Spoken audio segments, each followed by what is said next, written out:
Kaleidoscope, a weekly public affairs program brought to you in partnership with the Urban League of Greater Cleveland, Kaleidoscope Magazine, and News Channel 5. Good morning, everyone. Glad to have you with us today. The professor of literacy studies at The Ohio State University, Dr. Elaine Richardson, will share her memoir with us this morning. She'll discuss her new book, PhD to PhD, How Education Saved My Life. It is quite a story. And then we'll hear from St. John Medical Center cardiologist Dr. Atul Hulyalkar. Later on the broadcast, sculptor Tracy Amin of Wheelworks Art will show us some of her artwork. Good morning, I'm Bibb. This is Kaleidoscope, and so we begin with Elaine Richardson, PhD from Ohio State University. Good to have you with us, Dr. Richardson. Thank you. Yeah. Good to be what do you here. teach? What do you teach at Ohio State University? I'm in literacy studies. Basically, I teach about literacy studies and diversity. So how you teach language and reading and writing from a culturally diverse perspective. And so you have to take the identity and the culture and the history of the people that you're teaching into account. You've got your PhD. I do. We've talked about that a little bit just before we started this broadcast. But you also, the name of your book is PhD to PhD. Yes. What's the first PhD mean on the title? Po-ho on dope to PhD. Po-ho on dope. And so that's the vernacular pronunciation of whore. Ho. Because before you got into this lifestyle that you have now, this wonderful life that you were a prostitute. Yes, I was turned out at a very young age. I was raped at 13, and that just started me on a downward spiral. I had very low self-esteem, and I just got involved with a string of pimps. You grew up here in Cleveland? Cleveland, Ohio, on East 68th and Cedar on the east side. Yes. But then something happened and you wanted to change your life. Yes. How did you, what happened to make you to get off the street as a prostitute, to get off of drugs and to get out of that lifestyle of working with a pimp? What changed? What changed? I had a lot of mentors. I had a lot of people that, especially my mother, I never want to forget that my mother never gave up on me. My mother always ran behind me when I was in junior high school, when I was cutting school, when I got raped, when I got pregnant. My mother always tried to just run behind me. She never threw me away. But eventually, I met a professor at Cleveland State University, Dr. Andrew Edwards, who had a program called Project Second Chance, and it was for young women who had been sexually exploited.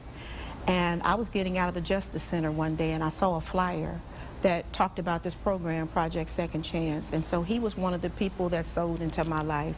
And you began to put your life together and getting college education and more college education to eventually... It was rocky, though. I don't want it to sound like I just went one time and then it was a struggle, you know. It was a struggle. What you're saying, how education saved my life in your book, PhD to PhD. Learning about who you are. I didn't know who I was, and so people can tell you anything about yourself when you don't know who you are. So I learned who I was. I learned to respect my family. My mother was a Jamaican immigrant, and when you're a young child, you don't want to be different from your friends. You want to fit in with your peers. And so we spoke funny to them. You know, kids would say, "Why does your mama talk funny? You know, where y'all from? Your mama from Puerto Rico?" And that was a point of shame for me because I wasn't like my friends. My parents were older, so I had all these little things that were chinks in my identity and in my armor. And with that, and just growing up in a poor, poverty-stricken environment, it took a toll on my identity. And I was very susceptible to be wanting to be liked by the wrong people. How do you use your story to help shape the lives of young people today, especially at Ohio State University, where you are PhD and teaching literacy? How do you use your life to help others? I have an after-school program at a middle school because that is a very vulnerable age. I train my PhD students by having them to be literacy mentors at the after-school program, and I work with girls, 11 through 14 years old, because that is the age where girls are looking for their identity. And they're thinking about all types of things, and they're getting all kinds of images from the media about who they are. They're listening to all kinds of music, and they are wanting to be, you know, adults. They're seeking to grow into young women. All of that is a part of your education. And so we use media, we use reality television shows, because this is what the children are watching. And you use your own music And I too? use my own music. You've got a CD stories from my life to tell them about things that I've gone through, and they've heard some of these stories through the music that they listen to, from the videos that they watch, from the television shows that they watch. And so we have them to critically think about, what is this saying about you as a young black girl? Well, what do you say in your music? How do you the songs that you select? I talk about going through struggles and coming out of them. One of the main songs on my CD is called Elevated. And so I talk about, you know, I got in trouble, I had to struggle. It took a lot to make it, but now I'm elevated. And that you have to work toward your own self-esteem, that you build your own self-esteem. It's not something somebody can give to you. You get it through accomplishments and achievements that you made. How many years ago did you decide to change your life and get off the street as a prostitute, get off the drugs? 26 years ago. And I always know it because it's when I had my second daughter. I was pregnant at the time, and I thought that I was pregnant, and I thought that I had killed this baby because I was getting high while I was pregnant.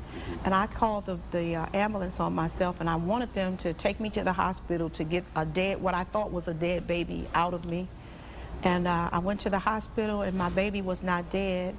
And they didn't wind up putting me in Marysville, which is where I wanted to go, because I thought that's what I had to do to get clean. Now you use all of your background to tell the story, yes, to help others stay in school, get in school, yes, and find real meaning in life. Where can we find the book, PhD to PhD? You can go to my website, PhD2PhD.com. And we can also make a phone call. There's a telephone number on everything we've been talking about. Yes. It's area code 614-292-4382, as you see at the bottom of the screen. You can get more information on that and on Dr. E Elevated. And they call you Dr. E, don't they? Dr. E. My students call me Dr. E. Dr. E, Dr. Yes. Elaine Richardson. Yes. It's a long way from the old PhD, yes, to the present day PhD. Yes. Praise God. Praise God indeed. Thank you so much for your inspiring story. Thank you so much for having me. It's quite a story. There's the phone number on the screen, 614-292-4382. Thank you, Dr. Thank E. you. Nice. Good to see you. Taking a break right now, Kaleidoscope. In a moment, we'll talk about fighting heart disease after this. Welcome back to more of Kaleidoscope. Good to have you with us. Dr. Atul Hulyalkar is a cardiologist at St. John Medical Center. This morning he shares some information about the symptoms and risks of heart disease and explains what you can do to prevent heart disease. Dr. Atul Hulyalkar, cardiologist, St. John Medical Center, part of University Hospitals, we should add. Good to have you with us. Good to be here, Leon. Thanks. What are the symptoms of heart disease? We encounter many different symptoms in practice. Sometimes patients complain of having a heaviness or a pressure or tightness in the chest. Sometimes shortness of breath is a common complaint. Symptoms of the heart racing or skipping beats is not uncommon, and sometimes can be encountered with rhythm problems. Who's more at risk for these? Well, there are several different risk factors for heart disease. And those would include hypertension, diabetes, high cholesterol, a family history of heart disease, tobacco abuse, a sedentary lifestyle, advanced age, things like that. Are we working ourselves into heart problems in this country by the American lifestyle, the way some of us live? No question. I think that we've made some advances in terms of how our collective lifestyles have improved, but there's still lots of room for improvement. For example, if you look at the incidence of tobacco abuse, in 1965, 41% of Americans smoked cigarettes. So that number has come down to about 19% of Americans on the most recent figures. But nonetheless, tobacco abuse can take an enormous toll, and it's estimated that over 400,000 deaths per year are accounted for by tobacco abuse alone. So we can turn the corner on all of this if we talk about these things and educate ourselves, and certainly educate our children into healthy lifestyles. Education is a huge part of the process, and a matter of making sure that one's diets are appropriate to keep the amount of sodium in the diet under 1,500 milligrams per day, to make sure that your diet is not excessive in sweet foods or starchy foods, to limit the intake of saturated fats is an important step to take, to eliminate trans fats, which are very closely associated with heart disease and the elevation in LDL cholesterol. If somebody comes to you and they've got heart problems already, what kind of treatments do you have to look at? I mean, if you can speak generally about it, I know everybody is different, but what kind of treatments do you recommend? Depends on what kind of problem that they have at the time. There are things that we do diagnostically, and then based on the diagnostic testing, we decide what the best therapeutic approach might be for a given patient. So probably one of the most important steps is to listen to the story that the patient is telling us, and that can differ from individual to individual as to what exactly is bringing them to our attention. But based on the story, based on the physical exam, we would order the appropriate testing, and then based on the results of those testing, put together an approach to take care of the problem that we're presented with. We have seen an explosion of hypertension problems and diabetes in this country, certainly in the last 30 years or so. How does that relate to heart disease? Well, high blood pressure and diabetes certainly are two of the major risk factors that we encounter every day. And in terms of high blood pressure, it affects the heart in many different ways. It causes the heart muscle to become thicker in size, and as the heart muscle becomes thicker, there becomes an imbalance in blood supply and demand. And when that happens, the patient can develop symptoms like chest pain and shortness of breath and things like that. High blood pressure is not a death sentence, and certainly taking care of patients based on changes in their lifestyle, based on medical therapy, based on evaluation and testing, and then eventually getting them into an exercise program is very important. Similarly with diabetes, diabetes afflicts 25 million Americans today, and most of our diabetic patients end up dying of heart problems. But again, diabetes is not a death sentence, and we can make a huge impact in terms of quality as well as quantity of life by focusing on the issues that I just mentioned. We're going to continue our discussion, but I want to put a phone number on the screen where you can get more information on everything we've been talking about, and that phone number is 440-250-1806, where you can reach Dr. Atul Holyakar's office at St. John Medical Center, or you can go to the website heart.org. That's the American Heart Association, and you certainly can go to the University Hospital's website as well. In our final minute, what can we do to prevent this? If you could do one thing to prevent this, what should people be thinking about right now? Well, you know, it's important to get your blood pressures checked, get your blood sugars checked, get your blood cholesterol checked, and if any of those are abnormal, then work with your physician on getting them under better control. If you happen to smoke, stop smoking right away. There are many resources that can help you with that process. Get into and eat a heart-healthy diet. With the assistance of your physician, get into a regular exercise program. Exercise. Absolutely. Got to move it. Absolutely, Move it. yes. Well, thank you very much, Dr. Atul Holyakar, who's a cardiologist at St. John Medical Center, which is part of University Hospital System. Thank you so much for being with us, talking about strengthening the heart and keeping the heart It's my pleasure to be here. Thanks, Leon. Oh, my pleasure. Good to have you on the broadcast. We're going to take a break right now in a moment. We're going to talk about pottery from a local sculptor. Back in a moment. Welcome back to more of Kaleidoscope. This morning we have the opportunity to see some beautiful pieces from local sculptor Tracy Amin. She's here to talk about her career and her passion for her work. Good to have you with us, Tracy. Thank you. It's good to be here. When did you get interested in pottery sculpting as a career? High school. Yeah? Yeah. I was going to be a cartoonist, but that didn't work out, and a painter. But a lot of my artist friends, they're so good, it's like I thought I had to pick something else. Yeah.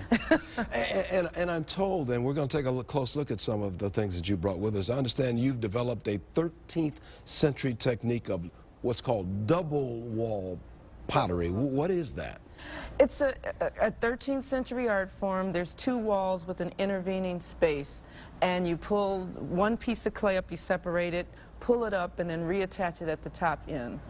And then I sculpt the outside wall. I didn't come up with it, unfortunately. I But guess. this is 13th century. But it's 13th century. So it must be good if we are still using it. That is and you true. use it. You like using it. I use it, yes. Yeah. And you've got a piece in the Smithsonian in Washington, D.C. Yes, in their permanent archive. That's got to be a kick. It is a kick. It's the Cooper Hewitt, you know, they called me and they were very interested in having my piece in their archive. So. Let's talk a little bit about what you brought along with you here. Okay. You've got, and I'm going to slide around here because I'm not going to pick up anything. I might move it. Tell me about this. What is this here, briefly? This is like a helmet from the, what do they call that, the Ming, it's not the Ming dynasty so much as, it's just a helmet, an African helmet that I did, and I just see these different pieces and get an idea and go, let me try that. So, but here you can see that there's the double wall. I see that, the double wall. And it goes all the way up to the top surface, and then it's one single wall again. One single wall, once you get to the top. Yes, this is one piece, too. Yeah. I'm intrigued by this one here. Now, this looks like it might be a cookie jar. Yes, this is the Mammy cookie jar. That's my contribution to the lowly, you know, slave woman of our times.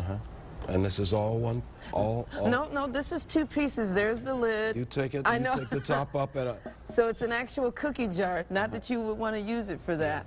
And each one has their own character. and you've got a basket attached there. Right, of her clothes and everything. Just her doing things that she would have been doing in a normal time. And this one right here, you brought one more with you? And that is another piece that I've done, and it's called From Whence We Came.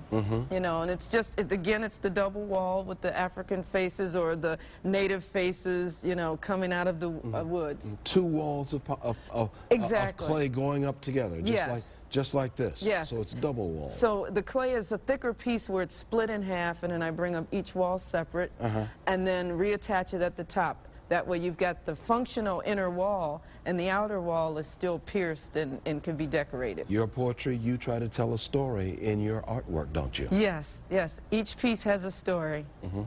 Tell me about when you decided that you wanted to do pottery. From high school, when I was there and I just saw it and went, oh my God, when did they invent this? Because I'd never seen it before in my life.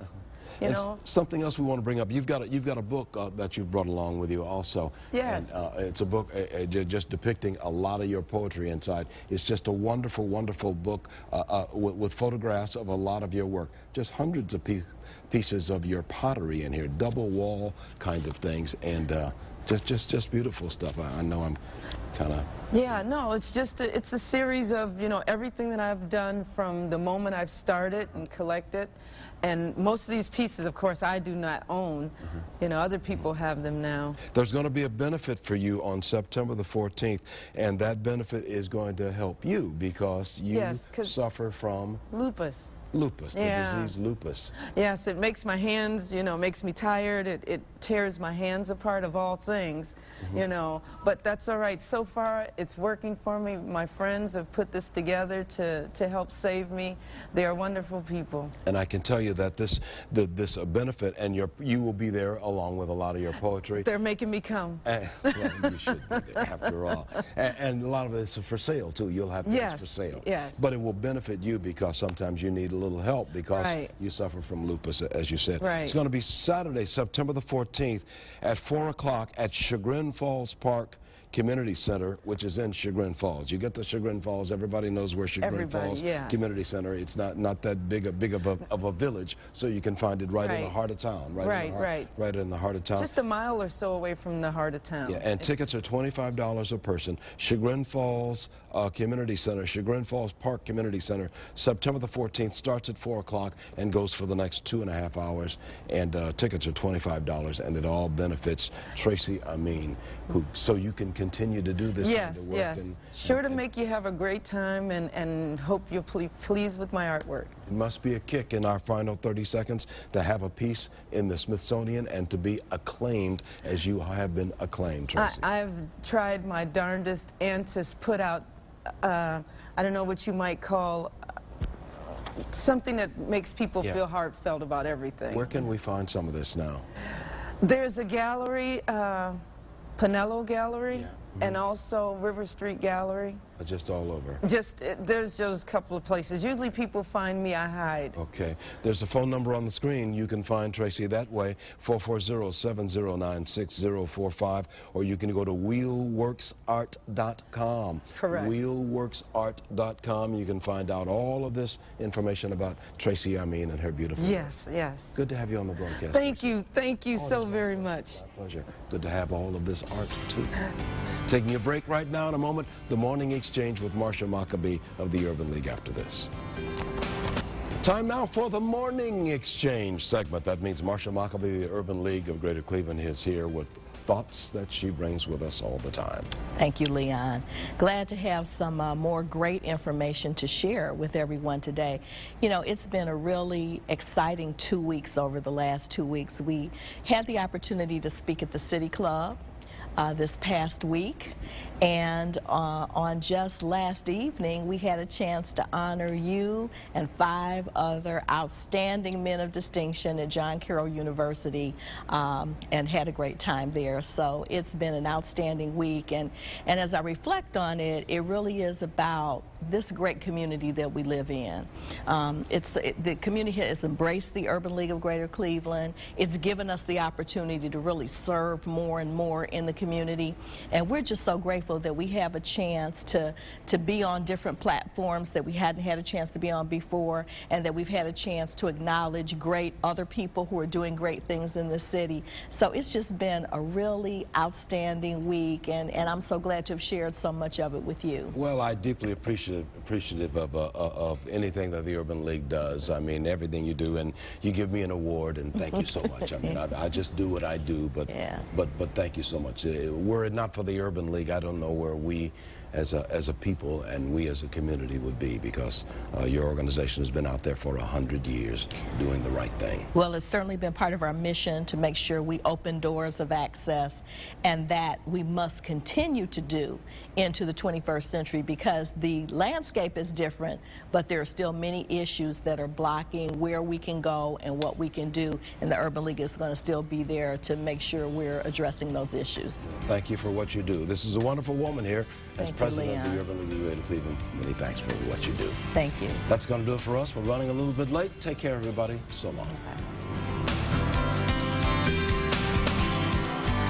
Kaleidoscope, a weekly public affairs program brought to you in partnership with the Urban League of Greater Cleveland, Kaleidoscope Magazine, and News Channel 5.